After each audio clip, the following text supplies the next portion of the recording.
Can you believe she's doing nothing even though she's in her last month of pregnancy? What kind of parenting did you do? When I opened the front door, there stood my daughter Jessica and her husband Thomas.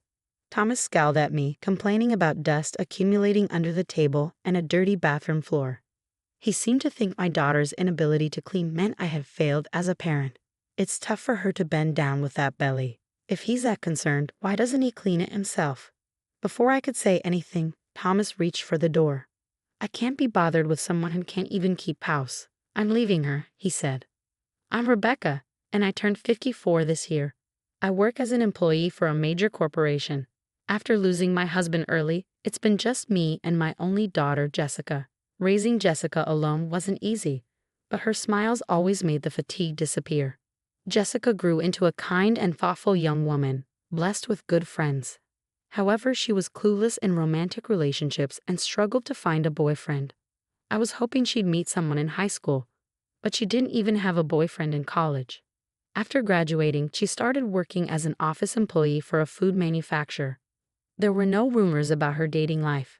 When I'm gone, Jessica would be all alone. I started to worry, considering introducing her to someone when she shyly informed me she was dating a man she met through a friend. Their relationship progressed smoothly, and about 2 years in, they announced their engagement. I felt relieved. It's bittersweet to see your only child move out, but the reassurance of her having a family outweighed that. The couple lives about an hour's drive from my house. Thomas is 4 years older than Jessica and a very ambitious man. Thomas often works late or goes out for drinks, citing his career ambitions, leaving all household chores to Jessica.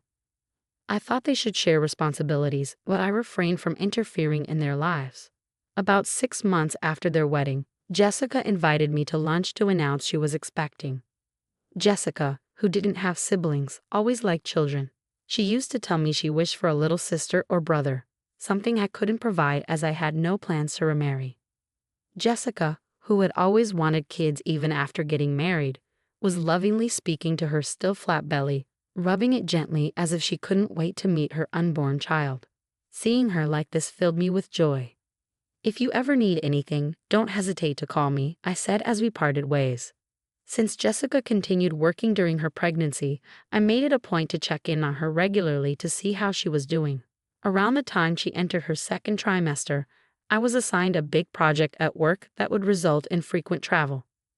When I told Jessica about this, she was thrilled for me and told me to focus on my work, assuring me she would be fine. I asked Thomas multiple times to look out for Jessica while I dove into my work. It should be close to Jessica's final month of pregnancy by now. As the project was winding down and work was settling, I called to discuss plans for after the baby arrives. To my surprise, it was Thomas who answered the phone. Hey Rebecca. Good timing. Jessica's pretty useless and in the way, so I'm going to bring her over to your place. What? What do you mean? Before I could get an answer, he hung up. An hour later, my doorbell rang. Opening the door, I found a disheveled Jessica standing there next to Thomas. Jessica. I was shocked at how much my daughter had changed. She didn't even have the strength to smile. Dark circles under her eyes, her hair, nails, and skin all dry. She looked nothing like a woman in her 20s. Her fingers were cracked and bleeding. Her expression was dark, her gaze fixed on a single point. How could she deteriorate so much in just a few months? I let them in and had them sit on the couch. Since Jessica was in no state to speak, I demanded an explanation from Thomas. Thomas, why is Jessica like this? Without a hint of embarrassment, Thomas looked surprised and said, Wait, are you blaming me? She's the one who slowed down because of her big belly. You know housework is a woman's job, and she even lied about feeling sick to get out of it. I was incredulous. You were making a morning sick Jessica do all the chores. Morning sickness isn't a disease, you know. She even asked me to help with the chores while I've been working all day. Anyhow, she's in the way and not doing her chores, so please take care of her until she gives birth. That's when I realized this man had no understanding of pregnancy or fatherhood. I couldn't leave my precious daughter in his care. I'll take her in. I can't trust you to care for her, I told Thomas. He retorted, Look, if your daughter is such a mess, it's because you failed to raise her properly. With no father around, she doesn't even know how to treat her husband. I'm the one suffering here. Once the baby's born, come pick it up. Meanwhile, Please re-educate your daughter, Rebecca. Before Thomas left, he stated he wanted me to fix my daughter's upbringing by the time the baby came. Then he just left Jessica and walked away. The nerve of that man. I deeply regretted letting Jessica marry him. Jessica sat there, looking down like a doll. First, I needed to make her feel secure, so I went to the fridge, poured milk into Jessica's favorite cup with a bit of sugar, and warmed it up in the microwave. Be careful, it's hot, I told her as I handed it over. Upon sipping the warm milk, Jessica broke into sobs, tears flowing freely. I sat next to her, rubbed her back, and listened to her story. Thomas was ambitious and continued to attend work parties even after Jessica became pregnant, leaving her alone. Whenever she needed something, he wouldn't lift a finger to help. He even demanded she do housework when she was feeling ill from the pregnancy. Hey, get up, you've been lounging around. You haven't done the dishes or laundry. Sometimes he would even bring home colleagues after a night of drinking and force her to cook and clean for them. I clenched my fists, furious at how my pregnant daughter was being treated like a servant. Jessica told me she didn't want to jeopardize my career, so she endured it. She even asked doctors to explain to Thomas about the physical changes in pregnancy, but it was all in vain. Her in-laws lived far away, only accessible by flight, so she couldn't rely on them either. She had always put others before herself. I hugged her and said, "From now on, it's okay to prioritize yourself, Jessica. If you're struggling, don't hesitate to ask for help. I'm sorry for not realizing sooner." With that, I gently stroked her head. "Mom, thank you," she said, and then she broke into childlike sobs. A few days after Jessica came to stay, her emotional state became increasingly unstable as her due date approached. When I returned from work, the house was clean even though I told her to rest. Jessica would continue doing chores. She'd even attempt to move heavy mattresses or change burnt-out light bulbs. At times, she tried to pack her bags and go home, fearing her husband's wrath. I thought she might need counseling, so I went to our neighbor, who used to be a therapist, and asked for a recommended clinic. "Lisa, hello, do you have a moment? I need to talk about my daughter." Welcoming me into her home, Lisa listened to my story. I shared Jessica's situation with Lisa and her husband, Kevin, and received recommendations for a good clinic.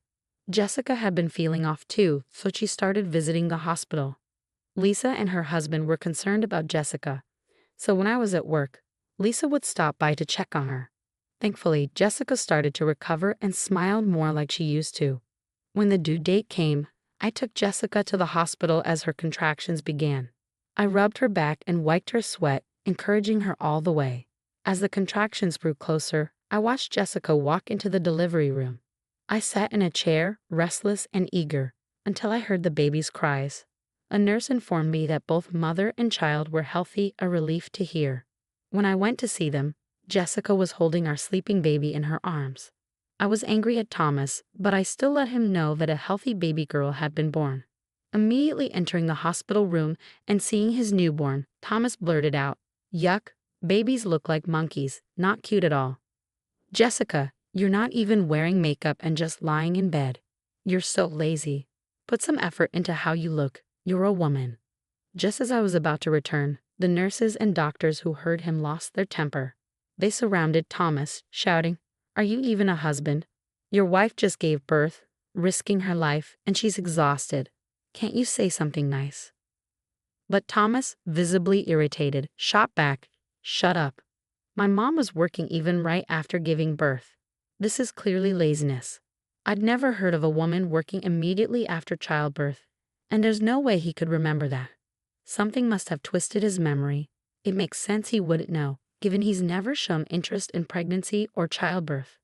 Thomas stormed out and didn't even show up on Jessica's discharge day. No signs of him coming to pick her up.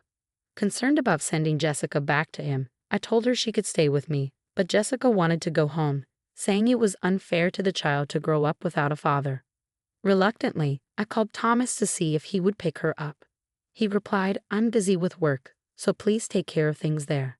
I don't want to lose sleep because of a crying baby." He hung up right after that. I brought Jessica home, suggesting she stay until she got used to parenting. Thomas hadn't bought any baby essentials, so we went shopping to set up a nurturing environment. Thomas hadn't even thought about a name because he was so focused on his work, so Jessica and I chose one. We named the baby Sarah. Our neighbors, Lisa and her husband, knew the situation and helped with childcare, so Sarah grew up well. About 3 months after Sarah's birth, Thomas showed up without any notice to pick up Jessica and Sarah.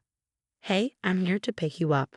Hurry up, you're always so slow," Thomas yelled from the front door. By this time, Jessica's emotional instability after childbirth had temporarily settled, and she fully understood how terrible Thomas was. Jessica had made up her mind to divorce and had no intention of going back to him. From behind the door, she said, "I won't be controlled by you anymore, and I'm not coming back home. I'll mail you the divorce papers, so sign them." Thomas yelled back, "Are you kidding me? In today's world, a man with a wife and kids is more likely to succeed. What's the point of being married to you if we divorce? I'm never getting divorced." My daughter was furious, thinking that her husband had married and had a child just for the sake of career advancement. But before I could yell back, the door next door opened.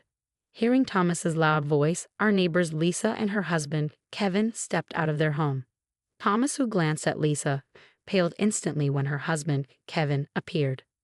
"Boss, what are you doing here?"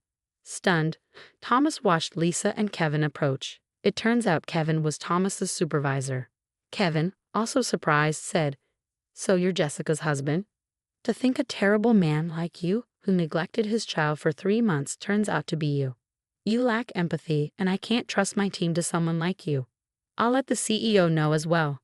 But consider your promotion canceled," Kevin sternly whispered to Thomas. "Please, Kevin, reconsider," Thomas pleaded, clinging to Kevin with tears in his eyes.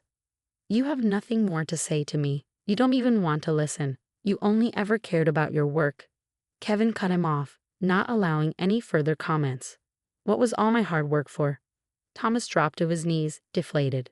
Kevin is known in the neighborhood and at work as a family man, and he couldn't tolerate Thomas treating his family like tools. Apparently, Thomas had been putting on a good face at work for the sake of a promotion.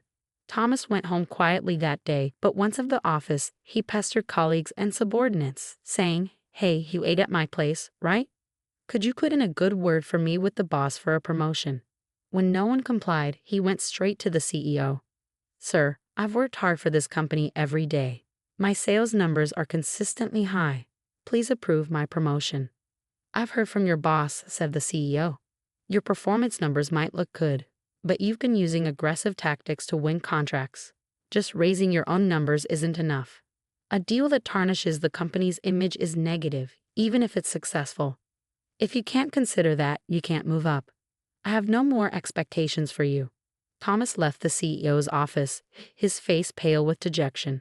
The CEO of Thomas's company is occasionally on TV and is well known as a man of integrity. He made his judgment based on more than just the boss's reports. Thomas probably got the message after that. Thomas lost his motivation for work. His constant mistakes became a burden, and he was transferred to a regional department with hardly any work. At least he wasn't fired. After his transfer was settled, Thomas repeatedly came to our house, saying, "Jessica, it was my fault. I want another chance. I want to see Sarah. I'm her father, right?" Both Jessica and I ignored Thomas. But when he became too persistent, Kevin warned him that he would report him to the CEO, which would get him fired. After that, we didn't see him anymore. It must have been shallow affection after all. When Kevin found out that Jessica was having trouble getting her divorce accepted, he referred her to a top-notch attorney. The divorce was finalized smoothly, and she was even able to claim compensation for emotional distress. Thomas got transferred and seemed to be living a quiet, lonely life in a rural area. I heard this from Kevin. He said the last time Thomas came into the office, he looked unrecognizable. His shirt and suit were wrinkled, he'd grown a beard, and he had lost a lot of weight. In the small town Thomas moved to, you can't easily visit a dry cleaner or a convenience store without a car. Whether he's trying to save on gas or just can't be bothered, if he doesn't use these services, he'll have to fend for himself. Thomas never lifted a finger to help with housework, always saying it was a woman's work, so he probably doesn't know how to do anything for himself. He should regret treating Jessica like a servant when he's there all alone. Maybe Thomas thinks he has lost everything since the divorce and losing custody. He even started to forget the child support payments he promised to make to Sarah. If Jessica calls to remind him, He'd apparently tells her how hard his life is, almost in tears. I advised Jessica to inform her lawyer, and as soon as she requested the child support through legal channels, it got paid. So far, we've heard nothing from Thomas about wanting to see Sarah. If Sarah wants to, we'll reach out, but Jessica and I agreed that we would pour lots of love into raising her into a fine adult, even without a father around.